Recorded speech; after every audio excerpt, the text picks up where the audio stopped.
Olá, meus queridos. Meu nome é Joseph e, ao longo dos anos, vi muitas coisas. Sabe, muitas vezes vivemos como se nossa casa fosse um corredor público, com as portas abertas para todos os ventos. Alguém nos oferece algo e nós aceitamos. Alguém nos diz algo e nós ouvimos. Concordamos com a cabeça, sorrimos e, por hábito, pensamos que se uma pessoa nos estende a mão, certamente ela carrega bondade e cuidado. Mas deixe um velho lhes contar uma verdade que meu avô, um judeu sábio que conhecia o verdadeiro valor da vida, me revelou certa vez. Estamos acostumados a pensar que recusar é ruim, que precisamos ser convenientes para todos, e assim, sem percebermos, enchemos nossos bolsos com os problemas dos outros, a culpa dos outros e os medos dos outros.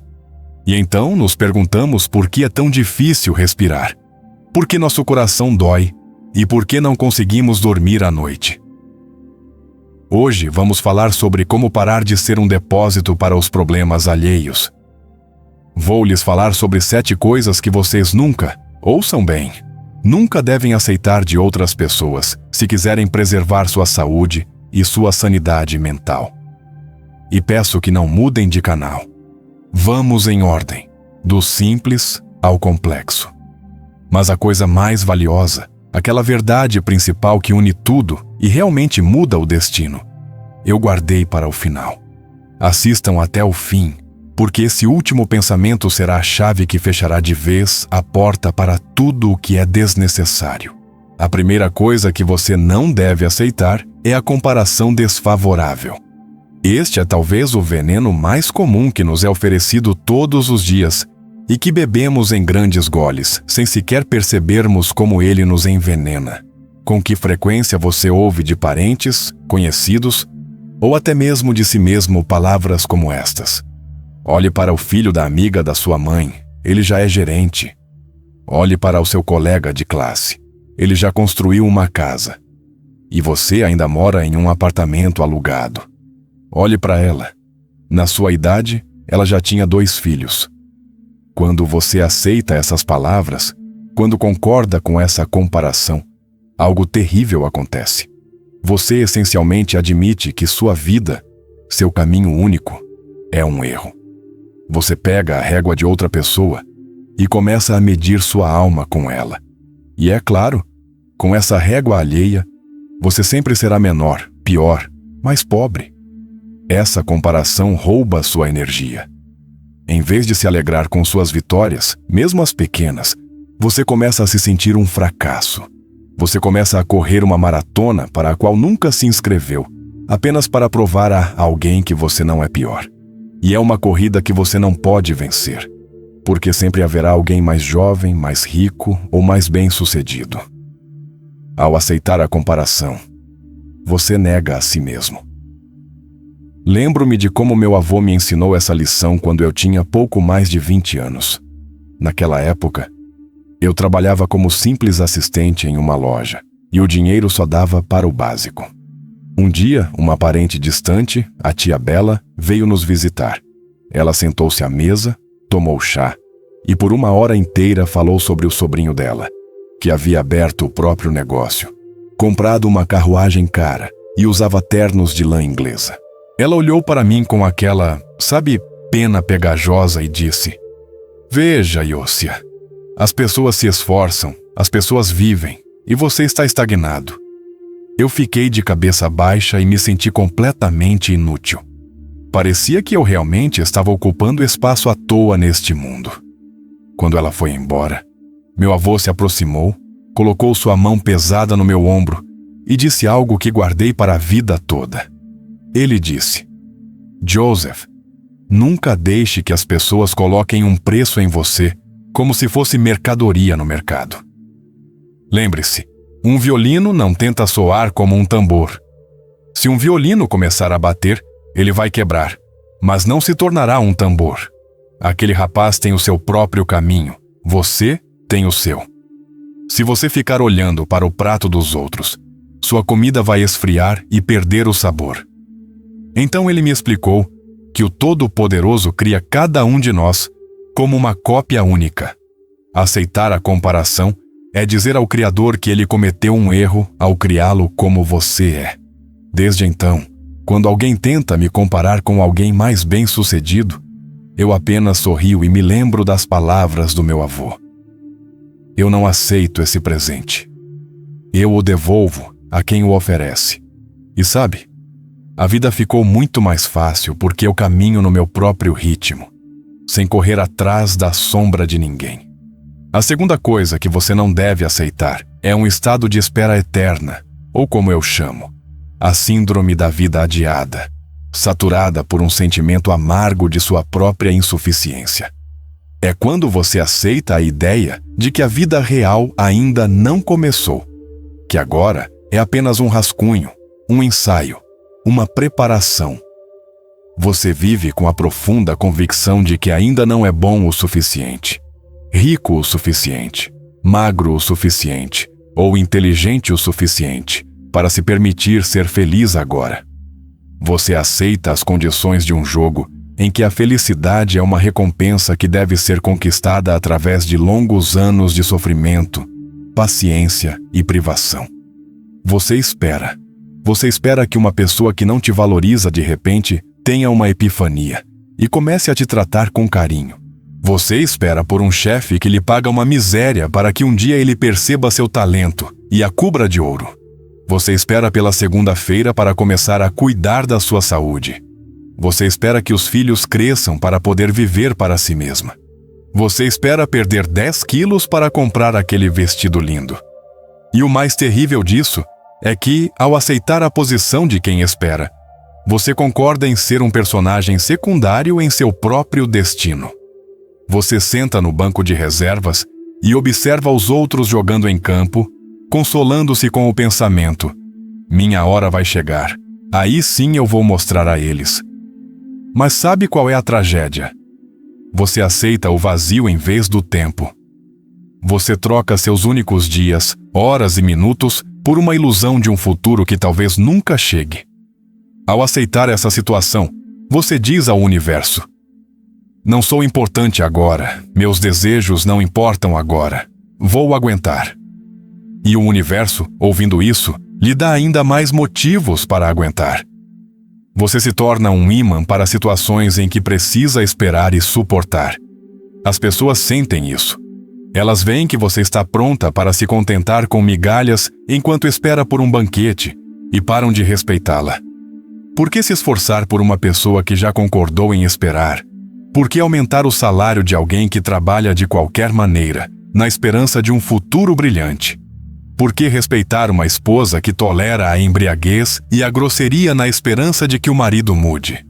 Esse estado de espera surge de um sentimento profundo de que você não é digna de coisas boas simplesmente pelo fato de ter nascido. Parece que você precisa sofrer para alcançar a alegria, mas isso é uma mentira. Essa é a maior mentira que você pode aceitar em seu coração. Enquanto você espera por uma ocasião especial, a vida passa, silenciosa e despercebida, como areia entre os dedos. Vou lhe contar uma história que aconteceu há muitos anos, quando eu ainda era muito jovem. Uma história que marcou minha alma com sua triste verdade. Em nosso prédio, literalmente um andar abaixo, morava uma vizinha chamada Tia Fira. Era uma mulher de rara beleza na juventude, com uma voz de cantora e mãos que podiam costurar uma roupa de realeza com um simples pedaço de tecido. Mas Fira tinha um problema. Ela passou a vida inteira se preparando para viver, mas nunca chegou a começar de fato. A Tia Fira tinha um marido, o tio Bória. Ele era, digamos, um homem difícil. Não chegava a ser alcoólatra, mas estava eternamente insatisfeito com tudo, mal-humorado e avarento com palavras gentis. Fira passou a vida inteira esperando que Bória apreciasse seus cuidados. Ela cozinhava jantares completos para ele, engomava suas camisas até ficarem duras como papelão, e sempre que ele gritava ou estava de mau humor, ela dizia para mim e para meus pais: não é nada. Quando ele se aposentar, vai se acalmar e começaremos a viver de verdade. Ele vai entender o quanto eu o amo e tudo vai mudar. Ela aceitava a frieza dele em troca da esperança. Mas o símbolo mais marcante dessa espera era o armário. Na sala principal, eles tinham um enorme armário laqueado, com portas de vidro, e nele, na prateleira mais visível, estava um serviço de porcelana incrivelmente bonito. Alemão, da melhor qualidade, com flores miosotes pintadas à mão e detalhes em ouro. Naquela época, isso valia uma fortuna. Fira o limpava constantemente. Quando íamos visitá-la para tomar chá, ela sempre o servia em canecas velhas e lascadas, com alças quebradas. Tia Fira, eu perguntava, por que não usamos aquelas xícaras lindas? Ela sempre balançava a mão e respondia com receio. O que você está pensando, Iosia? Isso é para uma ocasião especial. Para um aniversário, ou quando Bória for promovido, ou quando os filhos vierem com os netos pela primeira vez. Isso é para uma celebração. Eu ainda não mereço usar uma beleza dessas todos os dias. Podemos quebrar. Os anos se passaram. 10 anos. 20. Bória se aposentou, mas não se tornou mais gentil, apenas mais mal-humorado. Os aniversários passaram, mas Fira sempre dizia: não estou com o humor certo. Não vamos sujar a louça de festa. Ela comprou um pedaço maravilhoso de seda para fazer um vestido, mas guardou-o no armário. Quando eu emagrecer até o verão, eu costuro. A seda amarelou e apodreceu nas dobras. Em uma tranquila noite de outono, a tia Fira faleceu. Ela se foi tranquilamente durante o sono, sem ter esperado pela sua ocasião especial. Menos de um mês depois do funeral, o tio Bória, que não ficou de luto por muito tempo, trouxe uma nova mulher para casa. Uma mulher jovem, barulhenta e completamente simplória. Lembro-me de ter passado por lá para entregar algo e ter ficado paralisada na porta. Essa nova dona da casa estava sentada à mesa, comendo mingau comum e dando comida para o cachorro na mesma louça alemã, com desenhos de miosotes. Os pratos faziam barulho, uma xícara já estava quebrada no chão. Pratos bonitos, ela me disse, percebendo meu olhar. Só que são muito frágeis. Saí correndo dali como se tivesse levado uma queimadura. Fiquei fisicamente magoado. Subi as escadas até onde meu avô estava sentado e contei-lhe tudo, engasgando de ressentimento pela tia Fira. Gritei. Como isso é possível? Ela guardou isso por 30 anos.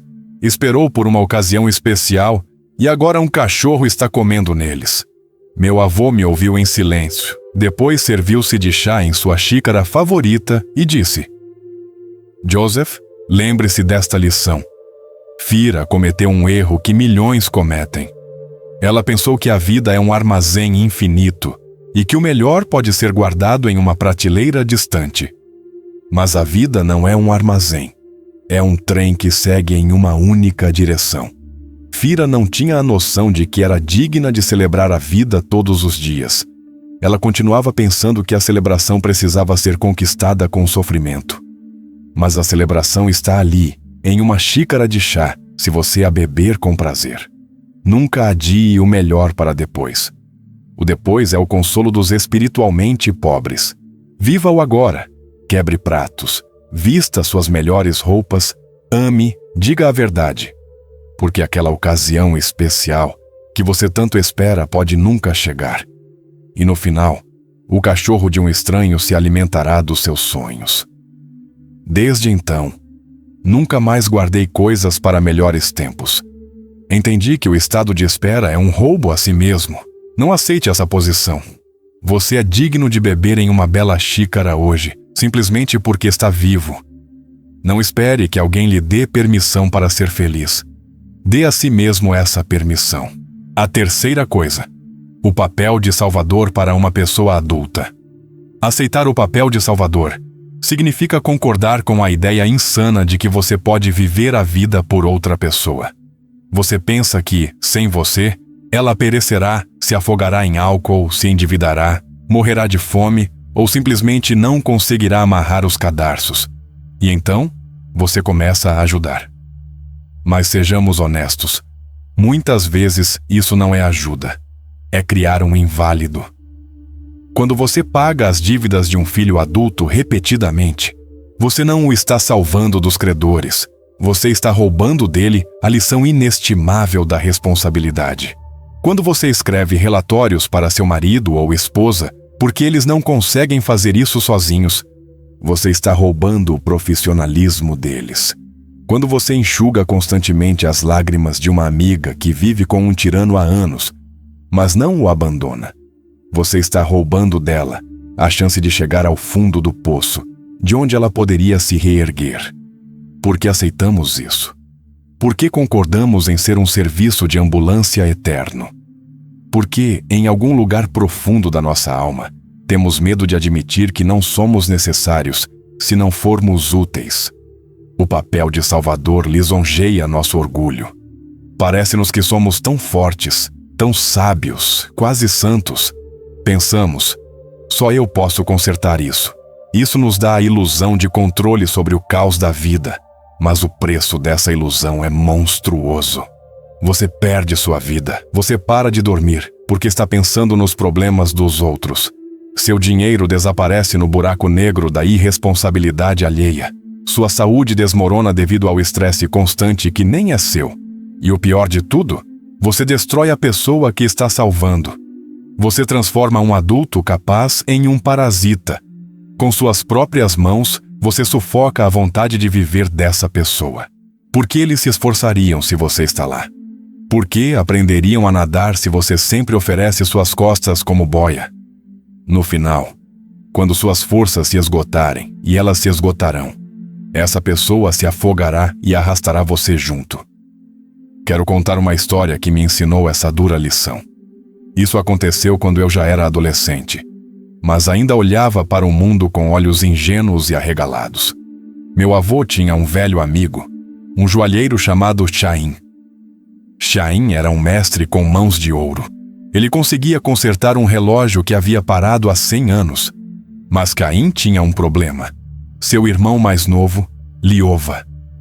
Liova era um homem com mais de 40 anos, mas em sua alma permanecia uma criança caprichosa de 5 anos. Ele era charmoso, barulhento, sempre com planos grandiosos que invariavelmente terminavam em fracasso. Liova não trabalhava, estava em busca de si mesmo. Às vezes queria negociar antiguidades, às vezes criar papagaios raros, às vezes investir em loterias duvidosas. E toda vez fracassava. E toda vez recorria a Chaim. Chaim, sendo o irmão mais velho, sentia culpa. Seus pais morreram cedo e Chaim prometeu à sua mãe que cuidaria de Liova. E ele cumpriu a promessa.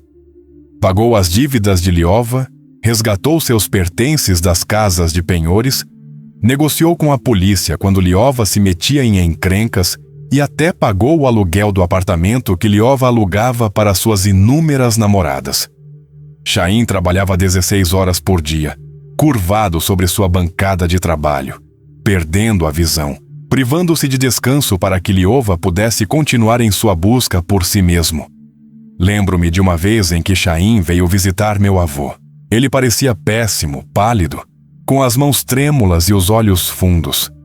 Sentou-se numa cadeira e chorou como uma criança. "O que aconteceu, Chaim?" perguntou o avô. "Liova está em apuros de novo", sussurrou o joalheiro. Ele pegou emprestado uma quantia enorme de pessoas muito perigosas, apenas com base na sua palavra de honra. Queria abrir um restaurante. Não há restaurante, nem dinheiro. E as pessoas exigem o pagamento da dívida até amanhã de manhã, senão vão aleijá-lo. "Eu não tenho esse dinheiro, Joseph. Dei tudo o que tinha da última vez. Vim pedir que me empreste dinheiro, eu vou pagar trabalhando. Vou consertar relógios para seus netos de graça até o fim dos meus dias." Meu avô ficou em silêncio por um longo tempo. Os relógios na sala faziam tic-tac e esse som parecia marteladas. Pensei que o avô agora pegaria seu dinheiro guardado e salvaria o amigo. Mas o avô fez algo que me causou um arrepio na espinha. Ele disse: "Não, Chaim, não vou lhe dar dinheiro." Chaim ergueu os olhos, cheios de horror e incredulidade. "Você quer que eles o matem? Você é meu amigo. Sou seu amigo, é por isso que não vou lhe dar dinheiro, disse o avô com firmeza. Chaim, me escute. Você está salvando Liova da vida há 30 anos. Você se tornou um amortecedor entre a estupidez dele e as consequências. Por que Liova deveria ficar mais esperto? Ele não tem motivos. Ele tem você. Você se imaginou como Deus, Chaim. Você decidiu que pode carregar a cruz de outra pessoa. Mas olhe para si mesmo. Você está morrendo, Liova. Ele só está ficando mais atrevido e mais estúpido. Se eu lhe der dinheiro agora, só vou comprar para ele um bilhete para a próxima rodada desse inferno e vou levá-lo para a sua sepultura. O que devo fazer? Gritou Chaim. Ele é meu irmão. Vá para casa, disse o avô, e diga a verdade a Liova. Diga, irmão, não tenho dinheiro. Não posso mais te salvar. Resolva esse problema sozinho. Vá até essas pessoas, ofereça-se para trabalhar para pagar a dívida, venda seus pertences, faça o que quiser. Esta é a sua vida, e agora você terá que responder por ela. Chaim saiu, cambaleando como um bêbado. Eu ataquei o avô. Vovô, como você pôde? Eles vão matar Liova. O avô então olhou para mim muito sério e disse: Iósia, lembre-se, ajudar é dar uma vara de pescar a um homem faminto. Salvar é pescar o peixe, mastigá-lo e colocá-lo na boca dele enquanto ele está deitado no sofá. Às vezes, para que uma pessoa aprenda a se levantar, é preciso remover os apoios e deixá-la cair de cara na lama. Só do chão é que se pode impulsionar. Eles não mataram Liova. Quando ele entendeu que Chaim realmente não lhe daria um único centavo, pela primeira vez na vida ele ficou tão assustado que foi ele mesmo procurar os credores. O medo da morte é um grande motivador. Ele implorou, rastejou aos pés deles, e eles o levaram para trabalhar no trabalho mais sujo e pesado em um armazém, para que ele pudesse pagar a dívida. Durante 2 anos, Liova carregou sacos, dormiu em um armário e comeu pão com água. Chaim sofreu ao ver isso, mas o avô o proibiu de interferir. E sabe de uma coisa? Depois de 2 anos, Liova pagou a dívida. Mas ele já era outra pessoa. Ele deixou de ser um eterno menino. Aprendeu o valor do dinheiro, o valor da palavra e o valor do trabalho. Não se tornou um homem rico, mas se tornou um homem adulto que nunca mais pediu um único centavo ao irmão. E Chaim? Chaim finalmente se casou, embora já tivesse mais de 50 anos. E pela primeira vez tirou férias na praia. Então, meus amigos, não aceitem o papel de salvador. Isso é orgulho. É desrespeito à força da outra pessoa. Você não pode viver a vida por outra pessoa, assim como não pode comer ou dormir por ela. Deixe que as pessoas cometam seus próprios erros. Esta é a propriedade deles, a experiência deles e o caminho deles para o crescimento. Cuide do seu próprio jardim. Não tente regar flores de plástico no jardim do seu vizinho. A 4ª coisa é concordar com o pagamento em forma de experiência, perspectiva ou simplesmente um grande agradecimento, em vez de dinheiro de verdade. Ouça-me com atenção, meus amigos, porque aqui pisamos em gelo muito fino, sob o qual se esconde a água gelada da pobreza e do esgotamento profissional. Esta é uma armadilha que pega não apenas jovens estudantes, mas também adultos, pessoas talentosas, mestres em suas áreas, que simplesmente esqueceram ou foram levados a esquecer o quanto realmente valem. Esse veneno é sempre servido na embalagem mais doce. Eles não dizem: trabalhe para mim de graça porque sou ganancioso e quero economizar dinheiro. Ah, não. Eles dizem palavras completamente diferentes. Eles dizem: este é um projeto único que vai enriquecer seu portfólio. Somos uma startup agora, mas quando decolarmos, você será o primeiro a colher os frutos. Faça isso por nós e todas as pessoas importantes da cidade ficarão sabendo de você. Somos amigos, vamos acertar as contas depois. E você concorda. Por quê?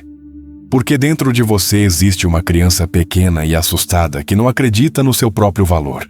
Parece que você pensa que é preciso implorar por dinheiro, que exigir pagamento pelo seu trabalho é vergonhoso, anti-espiritual ou até mesmo rude. Você pensa, bem, vou aguentar agora, trabalhar para construir meu nome e depois o nome trabalhará para mim. Você aceita essa moeda, a moeda da esperança e das promessas. Mas deixe-me perguntar, você já tentou ir a uma loja e comprar um pão com promessas? Já tentou pagar as contas do apartamento com experiência? Já tentou alimentar seus filhos com um grande muito obrigado? O caixa da loja vai olhar para você como se fosse louco. Porque no mundo real, no mundo dos adultos, energia é trocada por energia. Seu trabalho, seu tempo, seu conhecimento, suas noites sem dormir e seus nervos. Tudo isso é energia. E o dinheiro é o equivalente universal dessa energia, um sinal de respeito e reconhecimento do seu valor. Quando você aceita trabalhar sem pagamento, se não for uma caridade sincera, mas sim um trabalho real pelo qual o cliente obterá lucro, você comete um crime contra si mesmo. Você diz ao mundo, não valho nada, posso ser explorado, meu tempo não vale nada. E o mundo, infelizmente, concorda prontamente com isso. Pessoas que pagam com promessas nunca, ouça bem, nunca lhe trarão riqueza, porque aqueles que não respeitam seu trabalho hoje não o respeitarão amanhã. Para eles, você não é um parceiro, é um recurso. Você é um limão espremido que será jogado fora assim que o suco acabar, e eles encontrarão um novo entusiasta. Quero contar uma história que aconteceu em nosso bairro muitos anos atrás, quando meu avô ainda tinha muita energia e eu era um menino que adorava ficar por perto das oficinas. Esta é uma história sobre uma grande decepção e sobre o quanto a fama gratuita pode custar caro. Morava na nossa rua um alfaiate chamado Motel. Ele não era apenas um alfaiate, era um verdadeiro artista. Motel tinha mãos abençoadas por Deus. Ele conseguia pegar um tecido grosseiro e costurar um paletó tão bonito que você não teria vergonha de usá-lo em uma recepção com o governador. Mas Motel tinha um problema. Ele era patologicamente modesto e completamente incapaz de lidar com dinheiro. Ele morava em um quartinho minúsculo, comia pão e chá, e tudo o que ganhava gastava em boas linhas e agulhas. E então, um dia, um senhor chamado Zaltzman apareceu na casa de Motel. Zaltzman era um homem conhecido.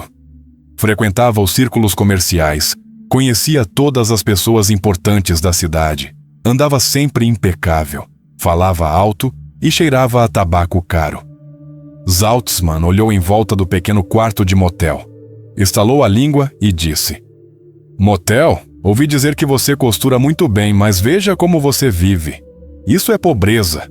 Você precisa de oportunidades, precisa de publicidade. Motel, encolhendo os ombros, murmurou algo em tom de desculpa. Ouça bem, continuou Zaltzman, colocando a mão em seu ombro. Daqui a um mês haverá um grande baile de comerciantes em Odessa. Toda a nata da sociedade estará lá. Quero que você me costure um fraque. Mas não um fraque qualquer, uma obra-prima, o melhor veludo, forro de seda, bordados de ouro. Isso vai custar muito, Sr. Zaltzman, disse Motel timidamente. Materiais, trabalho. Pare com isso, interrompeu Zaltzman. Que dinheiro? Estamos falando do seu futuro. Ouça, eu vou usar esse fraque e todos vão perguntar: Zaltzman, quem é esse gênio que te vestiu? E eu direi: é o Motel da Malaya Arnautskaya. E no dia seguinte, você terá uma fila daqui até o porto. Você se tornará o alfaiate dos reis. Estou lhe dando a chance da sua vida, Motel. Faça-me este fraque de graça para a publicidade, e eu farei de você um homem rico. E Motel acreditou. Ele visualizou a cena. Uma fila de clientes ricos, uma nova oficina, respeito. Ele concordou. Durante todo o mês, Motel não dormiu. Gastou todas as suas economias, que estava guardando para o inverno, para comprar o melhor veludo preto e seda de Lyon. Não aceitou outros pedidos, com medo de não ter tempo. Comia biscoitos, suas bochechas ficaram encovadas, mas seus olhos brilhavam. Ele estava costurando o fraque dos seus sonhos. Quando o trabalho terminou, era verdadeiramente magnífico. O fraque vestia como uma luva. Deixava quem o usava mais elegante, conferia-lhe imponência.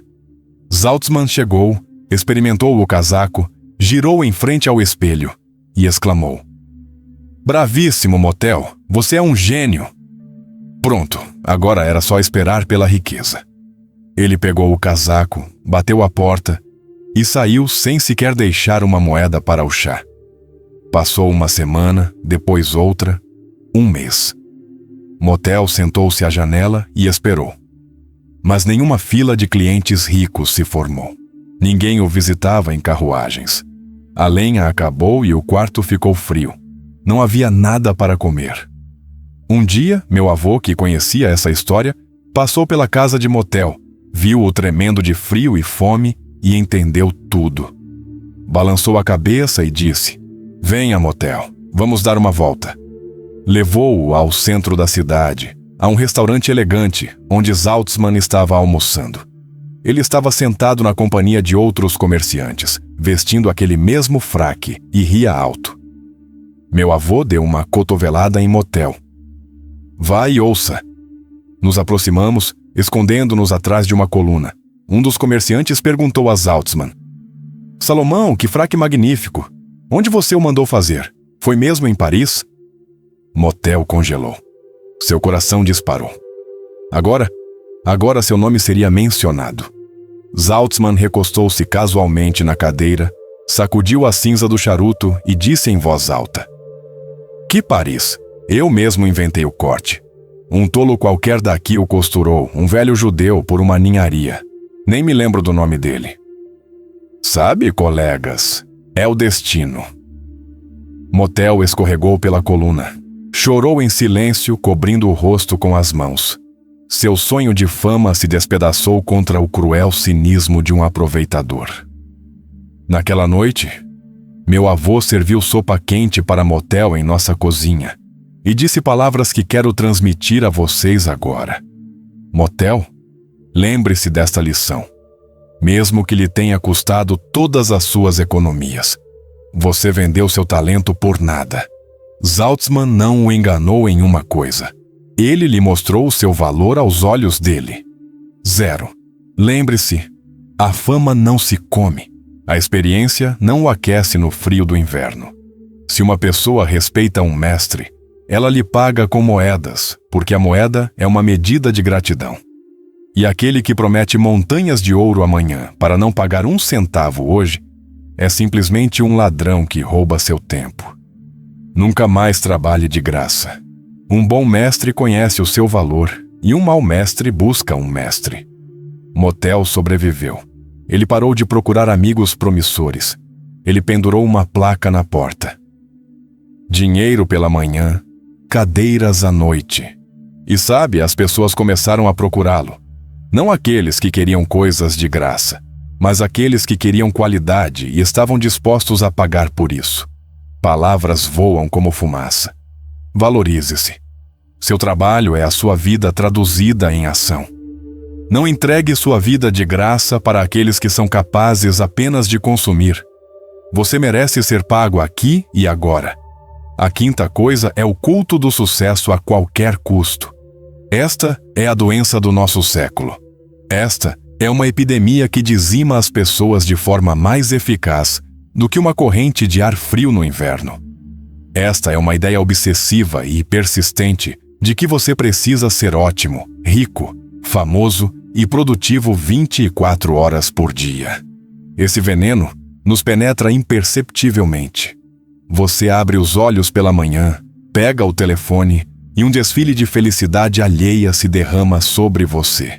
Você vê pessoas que já são milionárias aos 20 anos, que viajam 12 vezes por ano, que têm corpos perfeitos, filhos perfeitos que tocam violino desde o berço e negócios perfeitos que funcionam sozinhos. E esse mundo glamouroso grita em seu ouvido: "E o que você conquistou? Por que você está apenas tomando café e não salvando o planeta?" Por que você dorme 8 horas quando as grandes pessoas dormem 4? Você é preguiçoso. Você não está se esforçando o suficiente. Você é um perdedor. E você aceita isso. Você aceita esse pensamento terrível. Não sou digno de amor e felicidade até me tornar alguém extraordinário. Você começa a correr. Você entra em uma corrida que não tem linha de chegada. Você compra cursos que não precisa. Você trabalha até a exaustão. Você abre mão dos fins de semana. Você esquece o cheiro do ar depois da chuva porque não tem tempo para sentir o cheiro do ar. Você precisa alcançar o sucesso. Você se transforma em um robô produtivo. Você mede sua vida não pela quantidade de alegria, mas pelo número de itens riscados na sua lista de tarefas. Mas sabe o que é o mais terrível nessa obsessão? Ela substitui sua própria vida por uma bela imagem para os outros. Você compra um carro não para dirigi-lo, mas para que os vizinhos vejam que você pode comprá-lo. Você trabalha em um emprego entediante, mas prestigioso, para que, em uma reunião de ex-alunos, possa dizer: sou um gerente de alto nível. E ver a inveja nos olhos dos colegas. Você come frutas de plástico porque elas parecem mais brilhantes do que maçãs de verdade. Mas você não consegue se satisfazer com plástico. Ao aceitar o culto do sucesso, você assina um contrato com o diabo. Você entrega a ele sua alma, sua paz, sua saúde e o tempo com seus entes queridos. E em troca recebe neurose, insônia e uma sensação eternamente corrosiva de que ainda não é bom o suficiente. Porque nessa corrida, sempre haverá alguém cujo iate é maior, cuja casa é mais alta e cujo sorriso é mais largo. E, em busca desse sucesso ilusório, você perde a própria vida. Você não vê seus filhos crescerem porque está construindo um império para eles. Mas as crianças não precisam de um império. Elas precisam de um pai que chegue em casa na hora certa e brinque com elas, em vez de gritar ao telefone. Quero contar uma história que aconteceu em Odessa há muitos anos, antes mesmo de o mundo enlouquecer com a internet. Mas as pessoas já estavam enlouquecendo com a vaidade. Esta é a história de um homem chamado Solomon Zuckerman. Mas na cidade o chamavam de Solomon Cabeça de Ouro. Solomon era um conhecido distante do meu avô, um homem de energia incrível.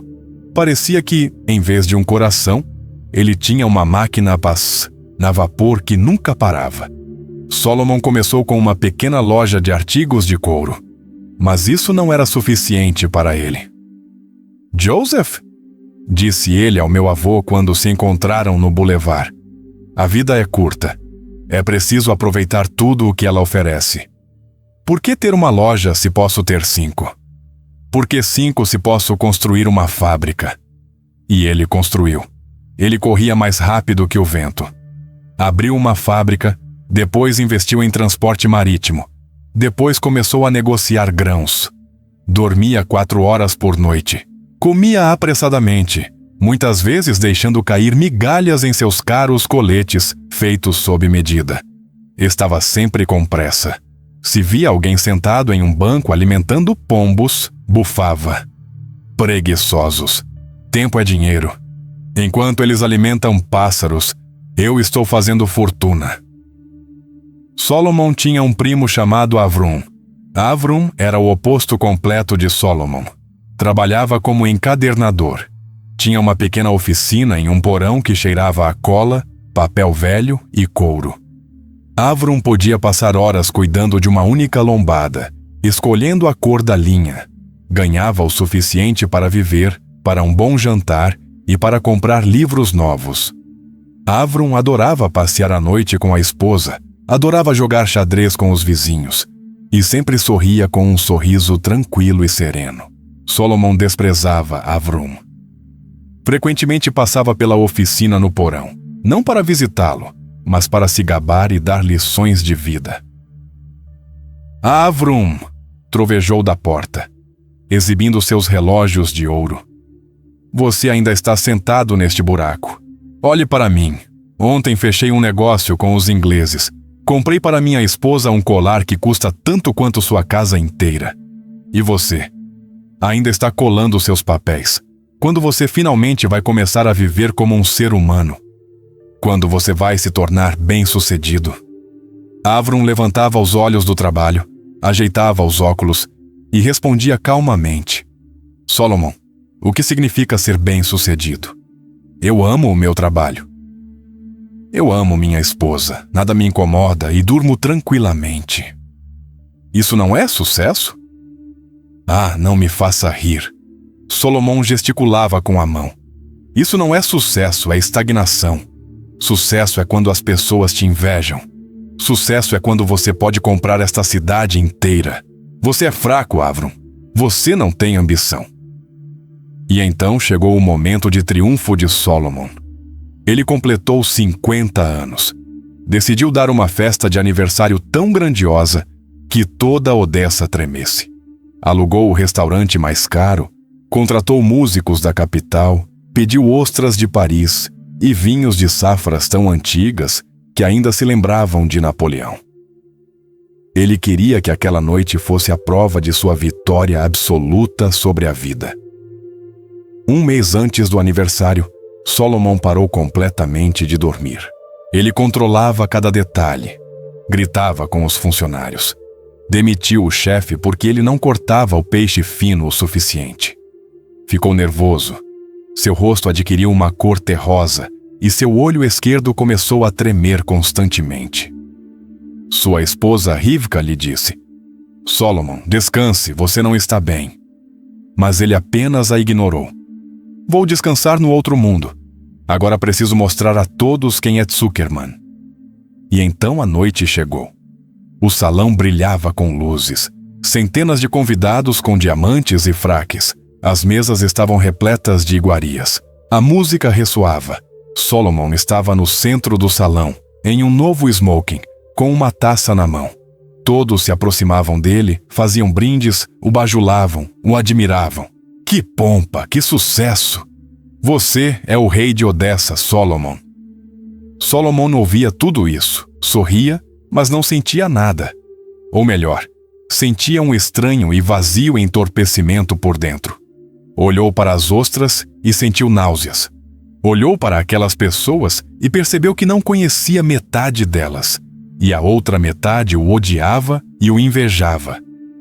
De repente percebeu que estava insanamente, mortalmente cansado. Sua cabeça girava e em seu peito parecia haver um prego em brasa. No auge da festa, quando a orquestra tocou uma fanfarra, Solomon levantou a mão para fazer o discurso principal sobre sua grandeza e caiu.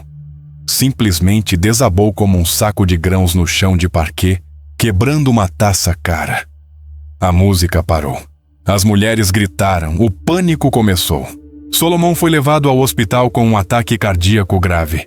Ele ficou entre a vida e a morte por 3 semanas. E sabem quem ficou ao lado dele todos esses dias? Não foram aqueles sócios que bebiam seu vinho, nem aqueles amigos que admiravam seu sucesso. Eles desapareceram como baratas quando se apaga a luz. Porque um leão doente não serve para ninguém. Não há nada a tirar dele. Ao lado de sua cama estava Avram, aquele mesmo Avram, o fracassado. Ele trazia caldo. Lia livros para Solomon em voz alta. Ajeitava o travesseiro e simplesmente segurava sua mão. Quando Solomon finalmente recobrou a consciência e pôde falar, olhou para o irmão por um longo tempo. Lágrimas escorreram dos olhos do rei de Odessa, lavando todo o seu orgulho. Avram, sussurrou com a voz fraca. Diga-me, onde estão todos? Onde estão aquelas centenas de pessoas que gritavam, viva, para mim? Estão ocupados, Solomon. Estão correndo atrás do sucesso deles, respondeu Avram suavemente.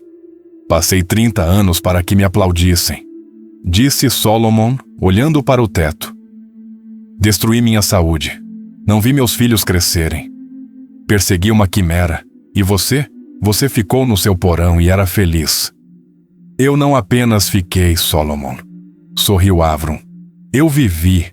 Não tentei ser melhor do que ninguém. Tentei ser eu mesmo. Solomon sobreviveu, mas não voltou a ser o mesmo de antes. Vendeu suas fábricas, Manteve uma pequena loja para não ficar entediado e parou de correr. Começou a frequentar a oficina de Avrum, sentando-se num canto em um banquinho, observando o irmão trabalhar e dizendo: "Sabe, Avrum, você tinha razão. Sucesso não é quando estranhos te carregam nos braços.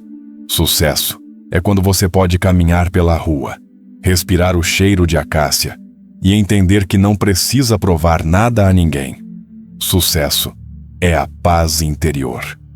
Meus amigos, lembrem-se da história de Solomon Zuckerman. Não aceitem essa ilusão brilhante chamada sucesso. Não deixem que ninguém os convença de que vocês não são suficientes. Se você tem um teto sobre a cabeça, pão na mesa e pessoas que te amam não por dinheiro, mas simplesmente por quem você é, você já ganhou na loteria da vida.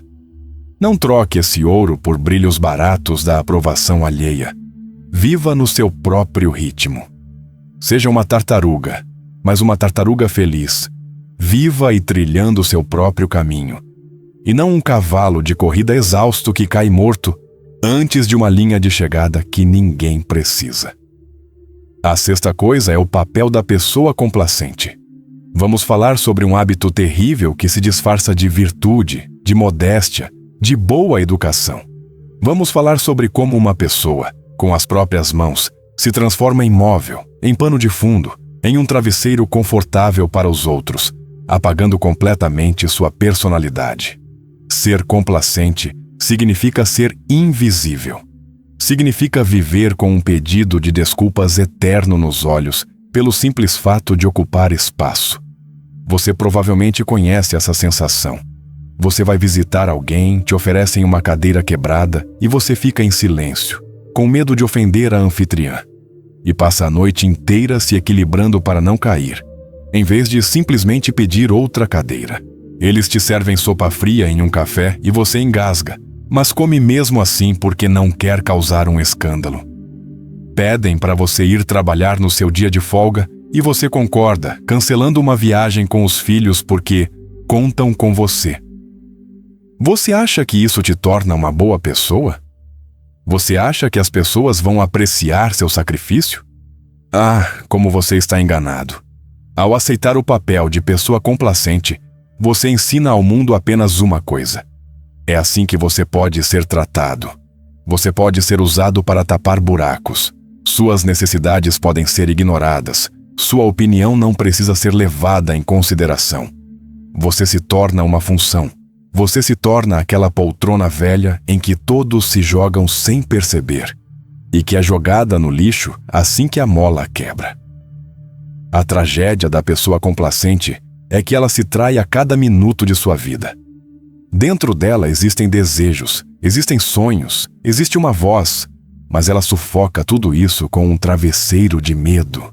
Medo de ser rejeitada, medo de ouvir "você é egoísta". E em troca de uma pequena dose de aprovação, em troca de alguém dizer que pessoa confiável e maravilhosa você é, você paga com a sua própria vida. Você vive os roteiros de outras pessoas.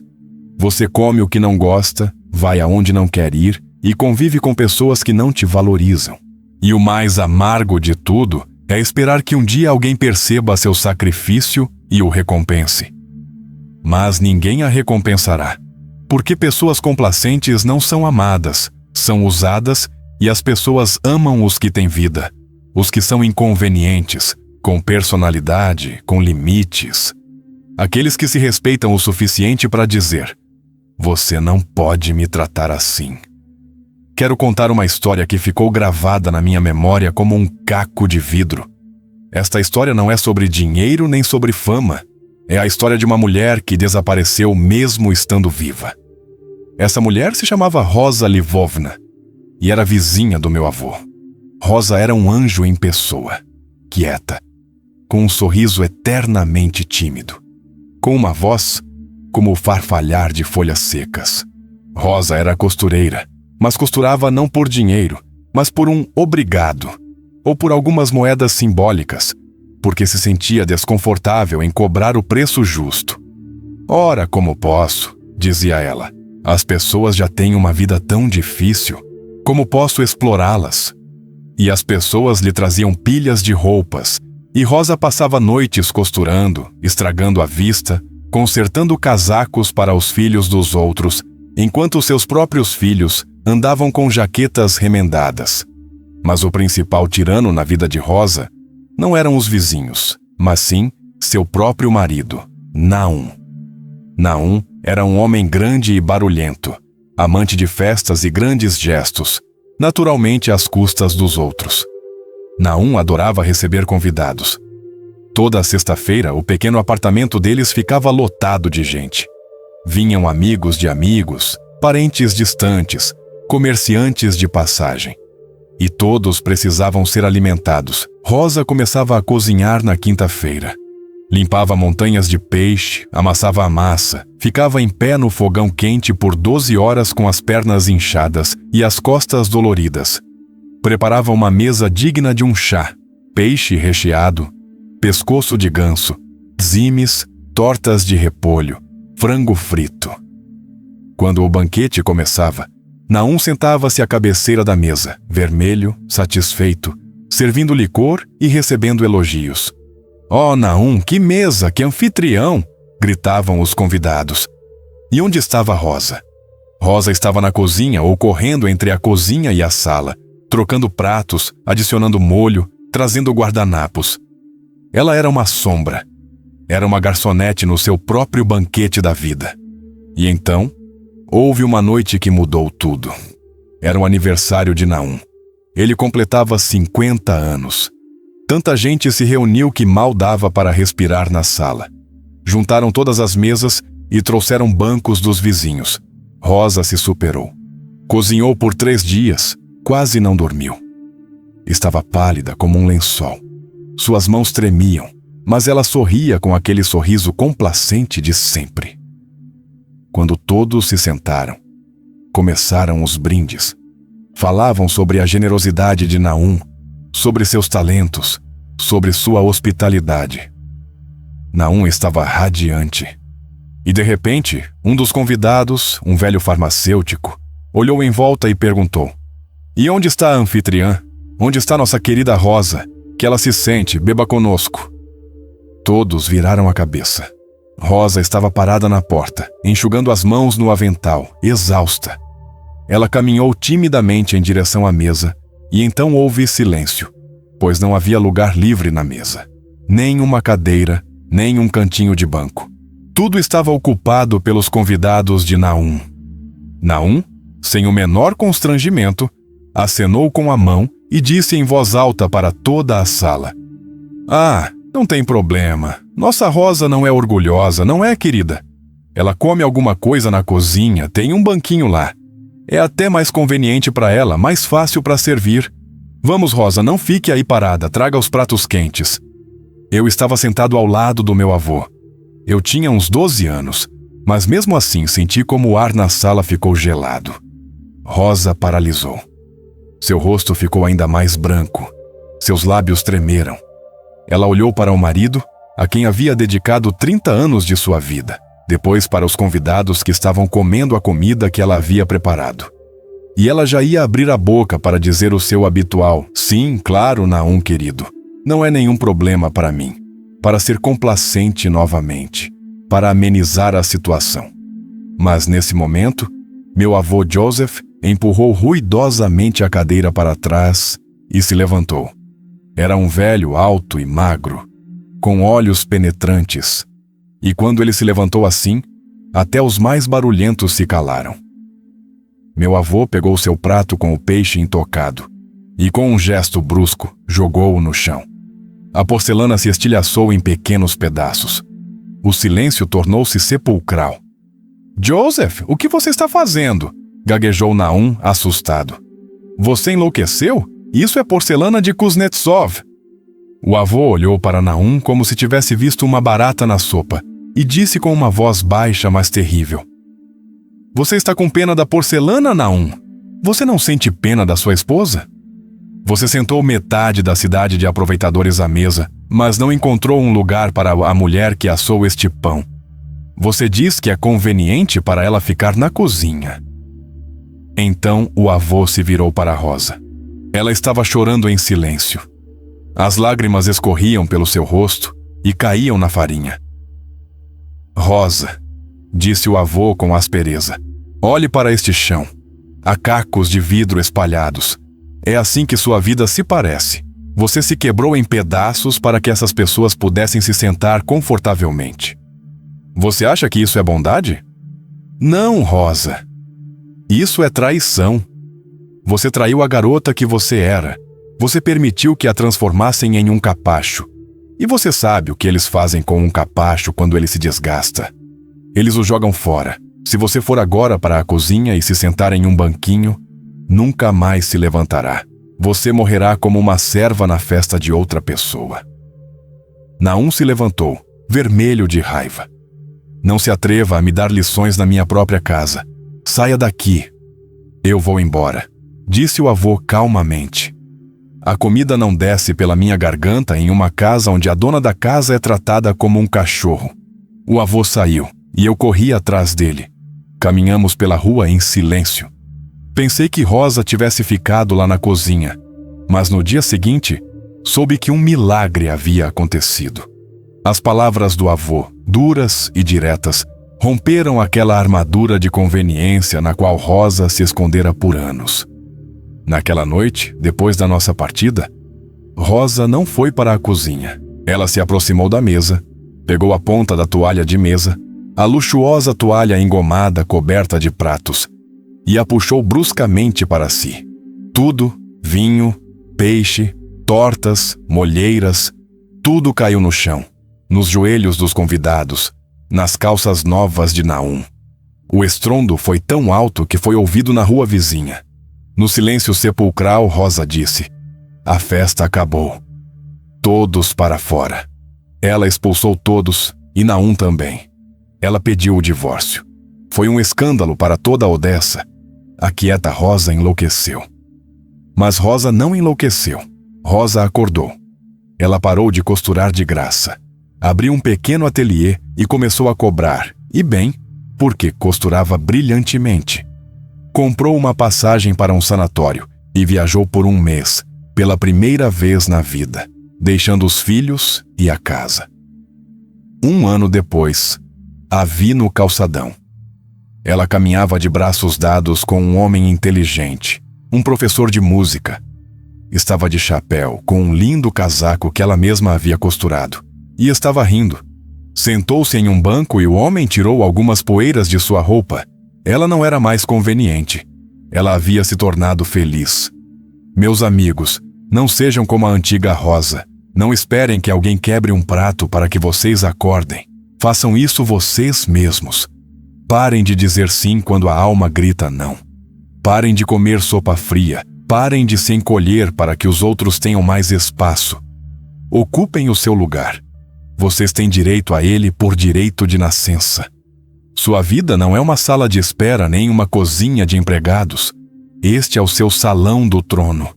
E se alguém se sente desconfortável ao lado do seu verdadeiro eu, que encontre outro lugar. E você permaneça você mesma, viva, complexa, inconveniente, mas real. A sétima coisa é aceitar desculpas sem mudanças. Vamos falar sobre a grande decepção que cometemos contra nós mesmos quando aceitamos palavras vazias como moeda de troca.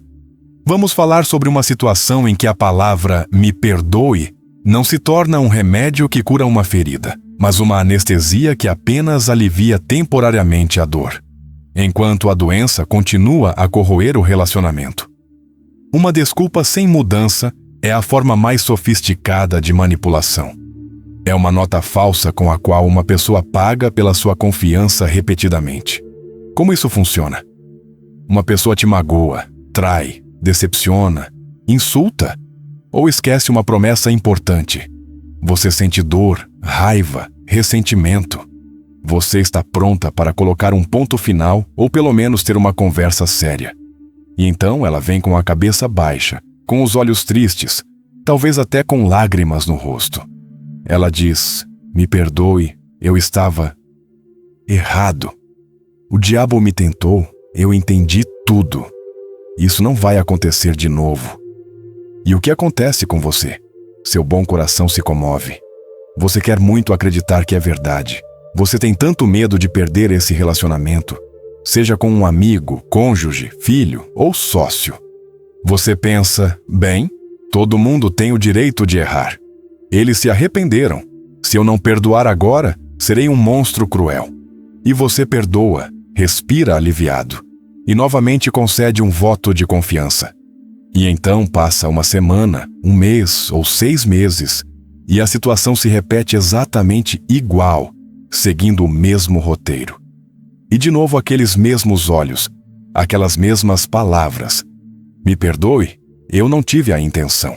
Se você aceita desculpas pela segunda, terceira, quinta vez e o comportamento da pessoa não muda, saiba disto. Você não está perdoando, está permitindo, está dando permissão para que ela continue a te tratar dessa maneira. Você se torna cúmplice de um crime contra si mesmo. Ouça-me com atenção. Uma desculpa não é apenas um som. É uma obrigação. Uma desculpa verdadeira consiste em 3 partes: reconhecimento da culpa, reparação do dano, seja emocional ou material, e o mais importante, mudança de comportamento. Se não houver o terceiro ponto, a mudança de comportamento, então os 2 primeiros não valem nada. Ao aceitar um "me perdoe" sem mudanças, você compra um ingresso para a mesma peça que não gosta, na esperança de que, desta vez, os atores apresentem um final diferente. Mas o final será o mesmo, porque ninguém reescreveu o roteiro. Você está simplesmente perdendo seu tempo e destruindo sua autoestima. Você se convence de que seus sentimentos não importam, que sua dor pode ser ignorada se, depois, for amenizada com um bálsamo barato de palavras. Quero contar uma história que aconteceu há muitos anos em nosso bairro. Esta é a história de um homem chamado Yaakov e seu suposto melhor amigo, Benia. Este é um exemplo clássico de como uma pessoa talentosa e inteligente pode viver por anos em uma névoa de ilusões, aceitando desculpas vazias. Yaakov era relojoeiro. Não apenas um relojoeiro, mas um mestre que sentia o tempo com a ponta dos dedos. Era um homem quieto, escrupulosamente honesto e muito solitário. Seu único amigo próximo era Benia. Benia era o oposto completo de Yaakov. Barulhento, extrovertido, sempre envolvido em alguma aventura, sempre com os olhos brilhando e sempre sem um tostão no bolso. Benia amava a vida. Amava jogar cartas, amava mulheres. Mas acima de tudo, Benia amava dinheiro fácil, que escorria por entre seus dedos com a mesma facilidade com que chegava. O relacionamento deles se baseava em um ciclo vicioso. Benia chegava a Yaakov com um sorriso radiante e dizia: "Yasha, meu irmão, tenho um negócio brilhante. Só preciso investir um pouco de dinheiro e em uma semana estaremos ricos." Yaakov, conhecendo a inconstância de Benia, a princípio recusava, mas Benia era persistente. Ele jurou pela saúde de sua falecida mãe. Pintou castelos no ar, e Yaakov lhe deu dinheiro. Uma semana se passou. Benia desapareceu. Depois apareceu abatido pela vida, triste, vazio. "Yasha, me perdoe." Ele quase se ajoelhou. "Fui enganado. Os sócios eram vigaristas. Eu te decepcionei." Mas juro. Vou devolver tudo. Vou arranjar um emprego de carregador. Vou vender meu casaco, mas vou devolver cada centavo. Me perdoe, seu tolo." E Yaakov olhou para seu amigo de infância. Lembrou-se de como corriam juntos pelos telhados, e seu coração se apertou. "Está bem, Benia", suspirou. "Que Deus os perdoe, o dinheiro não importa. O importante é que você esteja vivo. Não precisa trabalhar como carregador. Eu te perdoo." Benia imediatamente se animou, beijou Yaakov na bochecha e saiu correndo, para voltar 1 mês depois pedindo mais dinheiro. Isso continuou por anos. Benia pedia dinheiro emprestado, perdia, decepcionava, atrasava-se para reuniões importantes, esquecia-se de cumprir pedidos e a cada vez seguia o mesmo ritual. Arrependimento sincero e choroso, batendo no peito e jurando que havia mudado. A partir de segunda-feira serei uma pessoa diferente. Yaakov aceitava essas desculpas, porque tinha medo de ficar completamente sozinho. Parecia-lhe que a misericórdia era a maior das virtudes.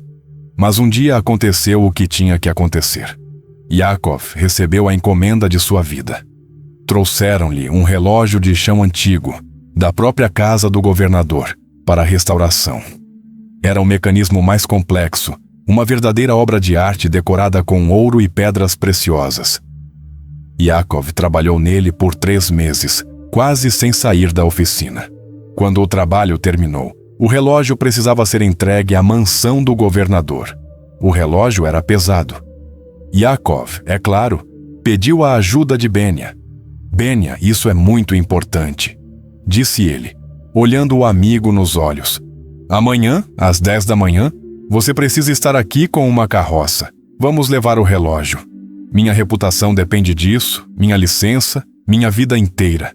Você não vai me decepcionar, vai? Benia fez uma cara de espanto. Yasha, como você pode? Você me ofende. Às 9h45 estarei na sua porta como um soldado. Eu entendo. Sou seu amigo. Amanhã chegou. 9h45. Nada de Benia. 10 horas. Nada. Yaakov está nervoso, andando de um lado para o outro na oficina. Não havia telefones naquela época. Não dava para ligar. 10h30. O governador está esperando. Yaakov corre para a rua, tenta parar alguns carroceiros, mas, como se por ironia do destino, ninguém aparece. Benia chegou às 2 da tarde. Estava bêbado, alegre e cheirando a perfume barato. Ah, Yasha, você não vai acreditar, gritou ele da porta. Encontrei um velho conhecido, uma coisa levou a outra, mas estou um pouco atrasado, e daí? Agora vamos pegar seus reloginhos. Yaakov estava pálido como a morte. A encomenda estava arruinada. O governador enviara uma pessoa com a recusa dos serviços de um mestre pouco confiável. A reputação que Yaakov construíra durante 20 anos desmoronou em uma única manhã. Benia viu o rosto do amigo e imediatamente começou com sua ladainha habitual. Jogou-se aos seus pés, derramando uma lágrima. Yasha, me mate. Sou um animal. Sou um porco bêbado. Perdoe-me. O diabo me tentou. Eu não queria. Vou até o governador. Vou me humilhar aos pés dele. Yasha, perdoe-me. Me dê uma chance de consertar tudo. Nunca mais colocarei uma gota de álcool na boca. Yaakov olhou para o homem rastejando a seus pés e, pela primeira vez em muitos anos, a venda caiu de seus olhos. Ele viu não um amigo de infância, mas um homem adulto, um parasita que estava acostumado a que a palavra perdoe apagasse qualquer sujeira. Ele entendeu que Benia nunca mudaria porque não tinha motivos para mudar. Yaakov sempre perdoava. Yaakov sentou-se em um banquinho e disse calmamente: Levante-se, Benia. Benia levantou-se com esperança, olhando em seus olhos. Você perdoou? Você perdoou, irmão. Não estou com raiva de você, disse Yaakov com uma voz sem vida. É tolice ficar com raiva da chuva por ser molhada. É tolice ficar com raiva de um escorpião por picar. Você é o que é, mas estou com raiva de mim mesmo por ter comprado suas moedas falsas por tantos anos. Então fizemos as pazes. Benia se alegrou. Não, respondeu Yaakov. Vá embora. O quê? Ir embora? Benia ficou perplexo. Completamente. Mas eu pedi desculpas. Eu entendi tudo. Você pediu desculpas 1000 vezes, Benia, e 1000 vezes nada mudou. Suas desculpas são apenas palavras para que eu pare de ficar com raiva e você possa fazer o que quiser de novo. Não aceito mais essa moeda. Está fora de circulação nesta casa. Fora. Benia foi embora, xingando Yaakov por crueldade e vingança. Ele contou a todos como Yaakov traiu a amizade deles por causa de um atraso bobo. Mas Yaakov foi inflexível. Sim, foi difícil para ele. Ele perdeu seu único amigo, mas com o tempo ele entendeu algo incrível. Quando esse caos saiu de sua vida, surgiu espaço para a ordem e a paz. Ele restaurou sua reputação. Ele fez novos conhecidos, pessoas que, se prometiam chegar às 10, chegavam às 10. E se atrasavam, tiravam conclusões e não permitiam que isso acontecesse novamente. Lembre-se da lição do relojoeiro Yakov. Não colecione desculpas vazias. Se uma pessoa diz, me perdoe, mas continua fazendo a mesma coisa, ela não está pedindo desculpas, está treinando você para suportar. Ela está testando até onde pode enfiar a faca para que você ainda sorria. Pare com essa rotina. Quando trouxerem mais um me perdoe sem mudanças, diga calmamente: ouço suas palavras, mas não vejo suas ações. Suas desculpas não valem nada, até que você pare de fazer aquilo pelo qual está pedindo desculpas. Não tenha medo de parecer duro. Tenha medo de viver a vida sendo um pano de chão em que alguém limpa os pés enquanto diz: ops, desculpe, sujei você, mas você é gentil, vai aguentar tudo. Você merece relacionamentos onde as palavras têm peso e as ações falam mais alto do que quaisquer juramentos. Ouça com atenção. Aqui está a essência da verdade. Todas essas coisas são perigosas porque ocupam espaço. A lei é simples. Você não pode colocar água fresca em um copo cheio. Enquanto sua alma estiver atolada em tralhas alheias, culpa, medos e esperanças vazias, a felicidade simplesmente não encontra espaço para entrar. Ao recusar o desnecessário, você não se torna egoísta. Você faz uma faxina geral em seu destino para liberar espaço para sua vida real. Amigos, examinamos 7 armadilhas. Lembrem-se de uma verdade. O Todo-Poderoso lhes deu a vida em uma única cópia. Este é um presente precioso. Não a transformem em um depósito de coisas esquecidas e problemas alheios. Seja um templo onde apenas coisas valiosas são acolhidas. Cada não que você diz a outra pessoa é um sonoro sim para si mesmo e para a sua paz. Se estas palavras aqueceram sua alma, diga-me honestamente nos comentários o que desta lista é mais difícil para você recusar. O que o prende mais? O hábito de ser complacente, o papel de salvador ou as promessas vazias?